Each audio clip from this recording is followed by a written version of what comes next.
The year is 2005. Wallace and Gromit: The Curse of the Were-Rabbit has just hit theaters and a new pope was chosen. But most importantly, A Million Little Pieces is selected to be featured in Oprah's book club. The memoir follows James Frey, who in his early 20s was placed in rehab by his brother to help battle his decade-long substance abuse problem. Like many of the countless misery porn novels of this era, readers were hooked by the narrative of a bad boy hitting rock bottom and being reborn into a better man. Who wouldn't want to read about an upper middle class kid going to a fancy rehab? It's compelling enough to get on the New York Times bestsellers list for almost 4 months in a row, so it must be compelling for most readers. The only problem is that Frey was lying. He didn't lie about the rehab part. Frey was an alcoholic and did go to rehab in Minnesota, but he did lie about being in jail for 3 months. It actually was only a couple of hours. Also, he changed the story of how his girlfriend killed herself. He also didn't hit a cop with his car. Staying on the same topic, he wasn't charged with the following: assault with a deadly weapon, assaulting an officer of the law, felony DUI, disturbing the peace, resisting arrest, driving without insurance, attempted incitement of a riot, possession of a narcotic with intent to distribute, or felony mayhem, which is an imaginary offense. Because of this new information that emerged, uncovered by a sleazy news site called The Smoking Gun, Oprah needed to bring Frey back on her show to shame him a little. In an interview that has been scrubbed off the face of the internet, Frey and his publisher are brought on to apologize for the way that the book tricked and hurt an audience of readers who felt like they were promised a completely truthful account of Frey's struggle with sobriety. Not only did Frey have to write a preface for all of the future copies explaining his deception, but Random House also issued refunds to anyone who felt like they were fooled into buying a fake memoir. Though his reputation was tainted, there were some fellow authors who had a bit of sympathy for his choices, many of whom are very bald and very opinionated. Frey was crucified for a handful of inaccuracies in no way essential to the character and spirit of the book. All our sins are passed on unto him. Violence implies redemption. Our sudden hatred toward Frey was due to the fact that he didn't hurt himself badly or violently enough to justify himself as self-perpetrator. When we look at a case like Frey's, where nonfiction is formed more like fiction, inspired by true events, how do we draw the line on what is truthful enough? Do we, the reader, have to view a memoir in a similar way to the ship of Theseus, only caring about if the shape of the memory is close enough to reality? Or is there an unspoken contract that an author must follow for the sake of not betraying their audience? Let's be honest, is anyone telling the truth in nonfiction?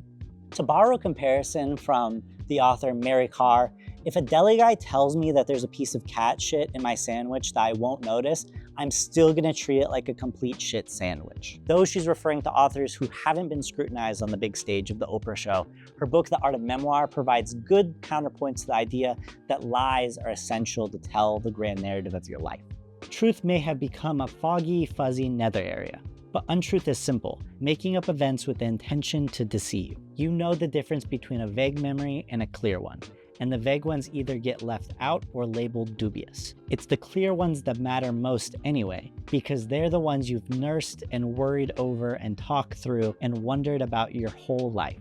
And you're seeking the truth of memory, your memory and character, not of unbiased history. Regardless of your writing philosophy, it's pretty easy to tell when you're molding the past into a good story rather than trying to let the events guide the narrative. This isn't to say that it's easy to be satisfied with the final result, but at the very least, you don't have to talk yourself into believing that you aren't fibbing a little with your life story. But you might be asking yourself, hey Samuel, aren't authors supposed to be drawing from their own lives in their fiction to make things more genuine?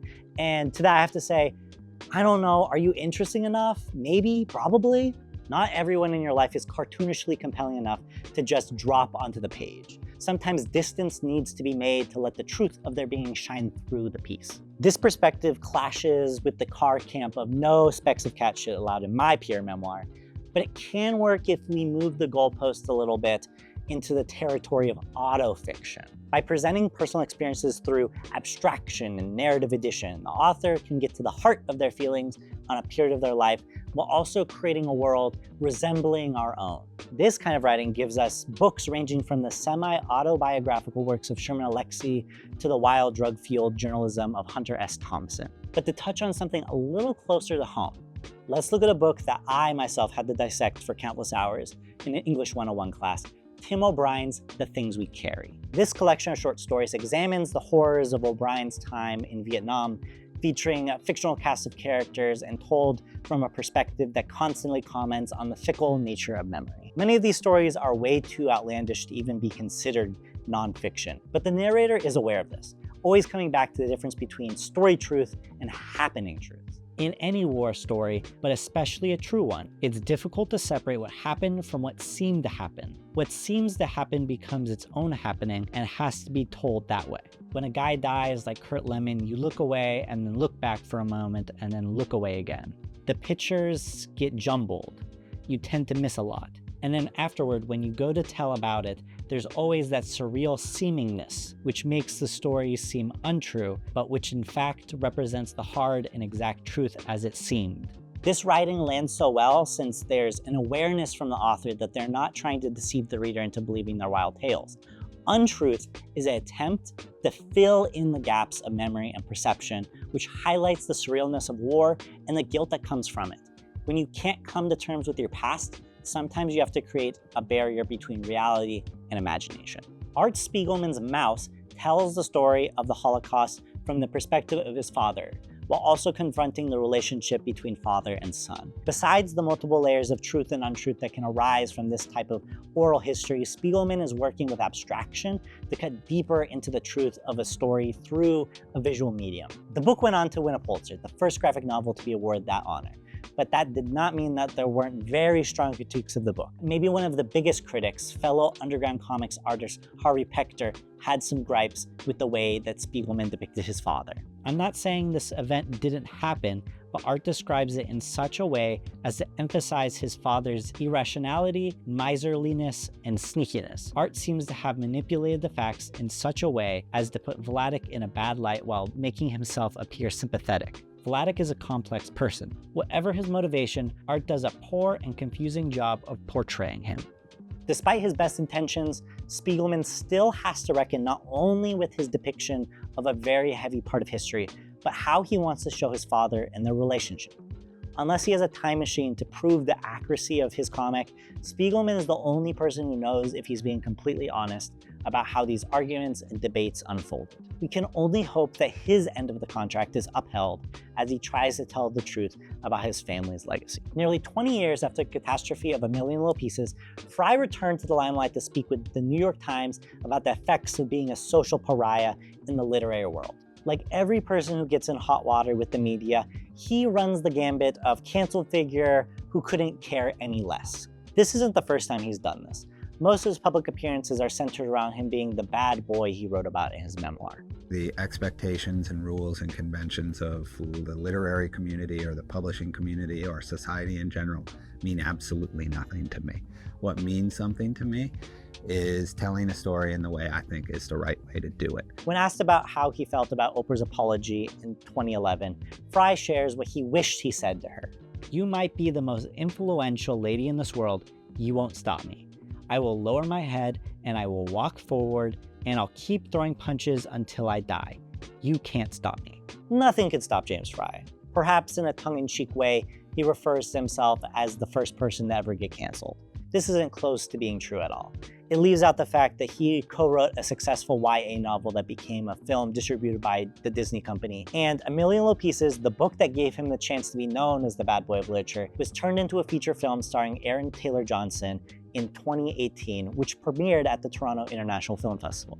I'll take a wild guess and say that Frey is probably sitting pretty comfortably with the place his career has landed him. Regardless of the standards you believe authors should be held to, when it comes to telling the truth in nonfiction, an author has to be honest with their intentions, not only for the reader, but to be honest with themselves. This isn't to say that I think that James Frey was the person who kickstarted the untruth movement in the 21st century. People on the internet have been taking the liberty of making up stories to get recognition for years. What is important to note is that being honest in your writing is the most vulnerable and difficult thing to do. As people who care about the art of storytelling and personal experience, we need to acknowledge how messy and imperfect memory can be and celebrate the mundane.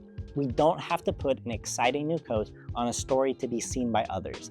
The fact that we can notice a through line in our past is wonderful enough of a feat. If you're so giddy to see how you can trick your reader into buying a fantasy of your life, please spend your time wisely and write self-insert fanfiction. It's more profitable that way. Or maybe the only way to keep writing is to believe the lie that we actually have something meaningful to say in the world. And I have to admit, that's something I can settle for.